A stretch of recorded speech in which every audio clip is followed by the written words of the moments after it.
Presented by रंगबाज music.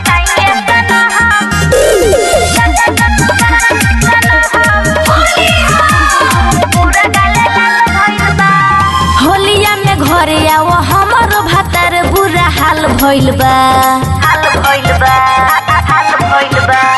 होलिया में घरे आओ हमरो भातार बुरा हाल भइल बा। हम कैसे बताइए सना हम पूरा गाले लाल भइल बा। हम कैसे बताइए सना हम पूरा गाले लाल भइल बा। एही खातिर तारा हमरा फोनवे पर जाजी दरार भइल बा। सुन होलिया में आओ मोर भातार बुरा हाल भइल बा। सुन होलिया में आओ मोर भातार बुरा हाल भइल बा।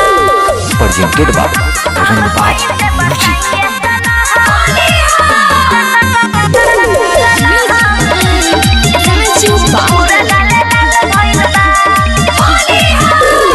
डाले खातिर हमरा के रंगमा आइल बा छोटका देवा हरावा। काहे खातिर छोड़ी हमरा के गइल सैया सहारा हवा। डाले खातिर हमरा के रंगमा आइल बा छोटका देवा हरावा। काहे खातिर छोड़ी हमरा के गइल सैया सहारा हवा। होलिया में घरे आओ हमरो भातार बुरा हाल भइल बा। होलिया में घरे आओ हमरो भातार बुरा हाल भइल बा। बुरा हाल भइल बा। हम कहीं से बताइए सना हम पूरा गाले लाल भइल बा। हम कहीं से बताइए सना हम पूरा गाले लाल भइल बा।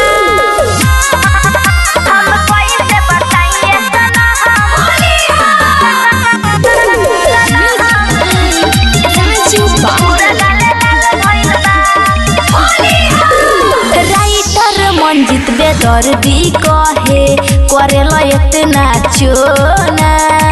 दीवानी अफरीना रहिया बिछा के जो है तोह के रोजीना।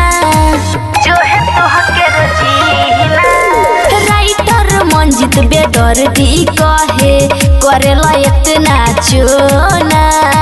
दीवानी अफरीना रहिया बिछा के जो है तोह के रोजीना। कहिया ले घरे वही सोच के तबे से बवाल भइल बा।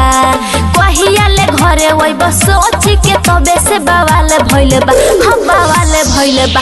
अस होलिया में आओ मोर